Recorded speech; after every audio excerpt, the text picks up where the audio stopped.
দেখলাম উনার পাশে শিশু সন্তান আছে। আমি ওকে প্রশ্ন করলাম যে তোমার ফ্যামিলির কি আর কেউ আছে? ও বললো আরো 4 জন আছে। তো তাকে কেন ছাড়া হয়নি? সে মহিলা বললো যে আমি ঠিক জানি না, আমাকে বললো আমাদের দুজনকেই ছাড়া হয়েছে। ডেপুটি হাই কমিশনারকে জিজ্ঞেস করলাম যে আরো বাকি 4 জন কই, তাদেরকে কখন ছাড়া হবে? কালকে পরশু কোনো তো একটা রিপ্লাই দিন। উনি কোনো রিপ্লাই না দিয়ে এখান থেকে পালিয়েছেন। কোথায় চলে গেলেন? বাংলাদেশ চলে গেলেন। কোন সঠিক আমরা চাই দ্রুত ওই 4 জন ব্যক্তিকেও ছাড়া হোক। কতজন ছিল? মোট 6 জন ছিল ওনার পরিবারের। 2 জন মাকে এবং তার শিশু সন্তানকে ছাড়া হয়েছে এবং বাকি 4 জনকে ছাড়া হয়নি। অভিযোগ সোনালী এবং তার পরিবারের একটি শিশু, তাদের দুজনকে আজকে ছাড়া হয়েছে, কিন্তু তার পরিবারের সাথে বাকি আরো 4 জন সদস্য ছিল, যেটা সোনালী দেবী উনি বেরিয়ে আমাদেরকে বলেছেন।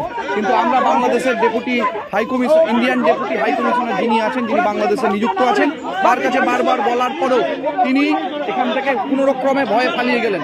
আমাদের বক্তব্য, সোনালীর পরিবারের সাথে যে মানুষরা ছিল তারা তো ভারতের নাগরিক, তারা তো বাংলার নাগরিক। তাহলে তাদেরকে যখন ছাড়ার নির্দেশ দেওয়া হয়েছে সেইখান থেকে, তারপরে তাদের 2 জনকে ছাড়া হলো, বাকি 4 জনকে ছাড়া হচ্ছে, তার পিছনে কোনো ষড়যন্ত্র আছে।